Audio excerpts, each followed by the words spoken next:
This Disability Pride Month, we're releasing a series of conversations. In this episode, we chat with Shreen McLean about invisible disabilities, the Sunflower Lanyard scheme, and about how non-disabled people can act more inclusively in their everyday lives. What does the word inclusion mean to you? Inclusion means a lot to me. It feels like everyone's included, regardless of gender, race, disability, etc. And when it comes to inclusive content, I mean, in your own terms, your own content consumption, do you feel you can access all the content that you want to? Is there any barriers in the films, the TV, the media? You can access everything that you need? I think sometimes it's the captions. So, for instance, where I watch Love is Blind, I watch it in different languages, and sometimes the captions are too fast or they don't pick up on everything that person's saying. And I listen to it, and obviously I read the captions as well.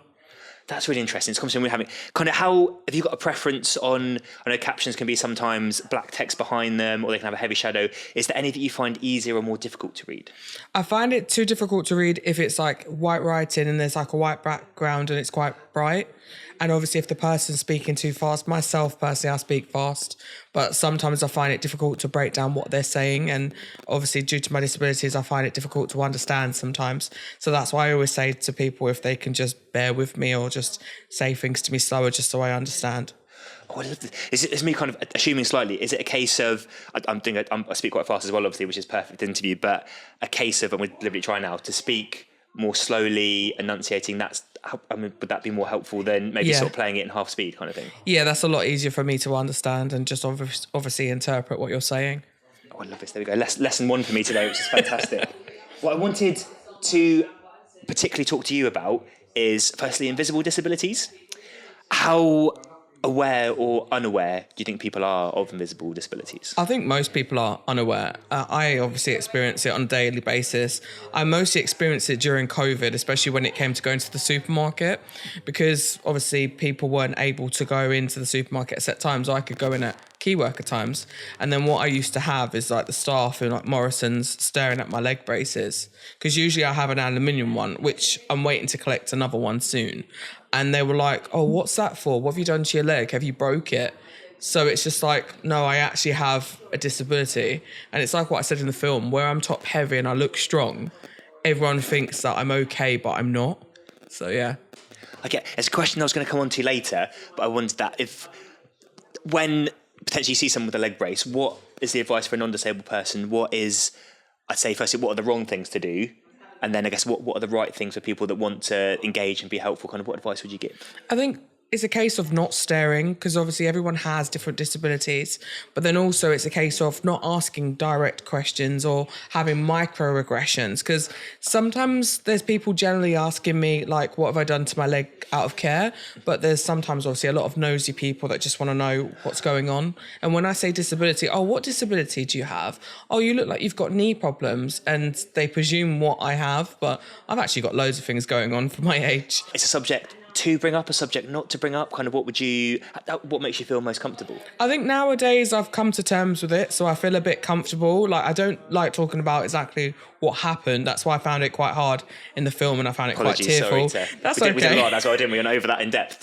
That's okay, but I feel comfortable telling people roughly what it's about, or briefly just say it's a disability, but most cases I just cut it off and just say it's a disability, because I don't want to get into it too deeply. Because when I've said to them before, because obviously one of my conditions is osteoarthritis, which I have all over my kneecaps, my ankles, my spine, etc. And they're like, but you're too young to have osteoarthritis. And this obviously happened to me when I was 29. I'm 37 now, so... Is it, again, I don't want to assume you're the expert on this, but kind of not bringing it up, allowing the person to bring it up when they feel comfortable, that kind of pacing?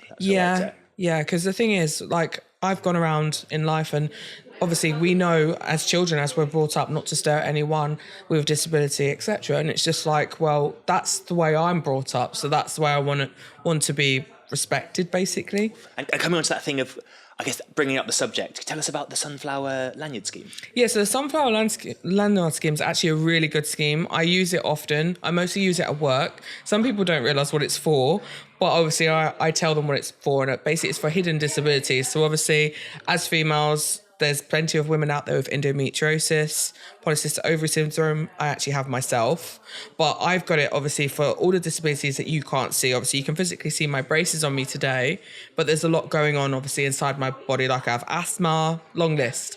And basically wearing that lanyard allows people to understand that you have got a hidden disability. So like if I go to concerts, I make sure that I've got the lanyard on, the staff understand.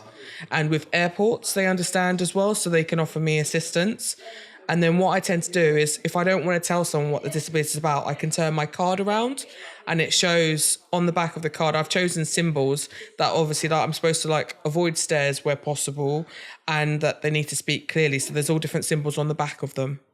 Oh, I didn't know. I only knew the lanyard. So there's a lanyard, and then so both sides of the cards they have something on the front and something on the back. Yeah, so the front of the card says hidden disability. On the back is symbols that I've chosen personally for myself. And on the back is like my emergency contact and my name if I need to show someone that in case of emergency. Oh, I love that. How would people find out what the symbol, kind of where's the resource to find out and learn what they mean? Where can you go? It's all on the actual website. So it lists all the conditions that people have. And then it also lists obviously the symbols that people have chosen. Oh, fantastic. It's very selfish myself to learn all this. It's fantastic to, again, a bit come back to the very first question. When someone sees someone with a sunflower lanyard, and obviously they're kind people, they want to help and do the right thing, what advice would you give them? What is the right way to behave and interact with the person with the sunflower lanyard? I feel like with the sunflower lanyard, most people are okay, but they may generally need assistance. And obviously, if you see someone with a sunflower lanyard, they may want to sit down, so offer them the seat. I myself have had difficulty with like transport, especially through London. And it's like people see the lanyard, but then they tend to ignore the lanyard. Oh, it's a good one. Is it something, I'd appreciate if, say we're in a train station, I see it, should I acknowledge you've got the sunflower lanyard on, or should I just offer the seat and not bring it up? Kind of what feels right in that situation? I'd say definitely acknowledge it and just ask the person if they want a seat. Some people might not want the seat. Nice. Some people might just want the leg stretch for the time being, but it's always good to approach them, obviously, and just be wary that they have got the lanyard on for a reason, because especially like travelling on the motorway, highways recognise it. Yeah, and they speak to us about it as well and just find out if we're okay. Oh, wow, that's interesting. Is it, from your point of view, do you mind it being brought up? Would you prefer it not to be brought up? How does it feel? I don't mind. I'd prefer for it to be recognised, because now the sunflower's being recognised in more than one country, which is a good thing, basically. Fantastic. And I've done a previous article with the sunflower scheme as well, and obviously that helped to promote the sunflower as well. How, I mean, you can't put an exact number on it, kind of, is it, how recognised, is it very often recognised, not very often recognised, or how often does someone kind of see it and not directly bring it up, but kind of change their behaviour because they've realised that you've got one on? I say for businesses, it's very recognised. I say if I'm wearing a sunflower and say, for instance, you was wearing one, we'd both recognise each other as wearing one. But it's like a cool little club. It's like, yeah, definitely. You've got a handshake and a nod and all that stuff. Yeah, but I tend to really notice it at the airports or certain supermarkets because there's actually staff members wearing them. And they're basically trying to obviously educate their colleagues and the customers that they might need more time. Oh, fantastic. Has it, I remember that article that you wrote kind of, and you were sort of one of the first or kind of an early adopter of the sunflower lanyard. Have you seen a wave of people kind of adopting it since and people educating? Quite a few people have them. When I first got my lanyard, I basically got one for my grandma because she's got diabetes, but I try to tell her as much as possible, wear your lanyard, but she does wear it in the airports and obviously when travelling sometimes. Because obviously if she was ever to collapse, at least someone can see on the back that she has that. With the process of someone maybe with a disability watches this, or someone like say wants to get one for their grandma, kind of what is the process? How do you get one? Where are the resources? And I guess who can get one as well?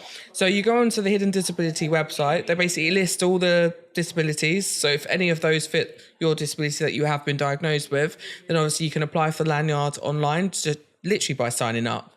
And then obviously listing your conditions and then listing obviously the symbols that you have. And then basically you pay for the card, but it just displays to everyone that you do have hidden disability. It's not just the lanyards, they do badges, they do hats. There's loads of things that they do. You can also be a supporter of Sunflower as well. So there's actual white lanyards with the sunflower. And there's badges that says supporter of the Sunflower scheme. Oh, I didn't realise that. So I can infiltrate the club and get one of those, and You can. I love this. This is fascinating. Thank you so much. This That's is okay. fascinating for people who maybe aren't fully aware of Disability Equality Fight. Yeah. Tell us we talked about travel earlier. Kind of tell us what is the reality of moving around somewhere like London and trying to just engage in society like a non-disabled person would. I'd say it's very difficult navigating around London because obviously, as you know, London's a very old, like Victorian style city, basically. And one thing I experience the most is when the tubes are on strike. Obviously, that happens every now and then. So I remember one time I was making my way with my partner towards Hyde Park, and we had to stop at a station early. I think it was Green Park, and there was no other routes round. All the workers were saying that the lines are closed because of the strike. And what we had to do is we had to walk like more than a mile through just to get out. And obviously for me, that was a struggle. So I had to keep stopping along the way. Generally getting around London, as you know, there's quite a lot of stairs. There's not a lot of lifts. And if there are working lifts, we always tend to have a problem with getting in those lifts because obviously there's a lot of people that work in London and they see themselves as more of a priority of getting home than allowing us to get into the lift. So I'll say that's the bigger problem as well. And for most venues, especially like, I like cheese. And most people do. Yeah. But there's like a Swiss cheese place in London. It's only stairs. So no one else can enjoy the experience. So it's not very accessible. I'm getting hungry thinking about it now, isn't it? That's definitely I guess if you were talking to that business, other than obviously putting a ramp, what is the business case for businesses obviously to make their businesses fully accessible, fully inclusive, whether it's a case of say a wheelchair user or someone with a sunflower lanyard and a non-visible disability? For most of these businesses, I feel like they all need ground floors, wide doors for wheelchair users, but then they also need a ramp as well because even though they have like a wider door, they don't always think about the ramp because if a step's in the way, how's a person going to get up the step? And like myself, I struggle with steps from time to time. There's times I can't walk. So it's like having those steps there is a barrier to allow me to enjoy and experience so many others. I was going to go on to the next question I was going to ask everyone 3 content creators that they particularly enjoy. Could be related to the sports and what you do. It could be someone like a Nick Wilson and Isaac Harvey, anyone that you think is putting out great content, inclusive, really important content. For me personally, I think the reason why I started playing wheelchair rugby is because of Kylie Grimes. She's the first Team GB female to play wheelchair rugby, but not only that, she's the first female wheelchair rugby. I've met her personally. She coaches Harlequins and I used to play for Crawley Jets. So it was good to meet her in person, and obviously it's good that she's helped increase the amount of women involved in the sport. I myself, when I was playing, that helped increase the amount of females because in theory, I think to this day, I was the only first black female in wheelchair rugby, and the same with Wheelchair Rugby League as well. I guess some words of advice, is it someone that's maybe, I mean, there's lots of people in your shoes that are trying new sports and maybe feeling a bit underrepresented. What is your advice to them to kind of share their story, share their content? How important is it to show what you're doing and inspire other people? I think it's a case where they just need to come out, basically. From any background that you have, sport is a good way to get connected. You meet more people like-minded like yourself because obviously you get to speak to like-minded people and you get to know everyone's story because even the ones that don't have disability either have children with a disability or have friends or family members or they're teachers. And just working and being alongside them is a huge inspiration because you can share your stories with them.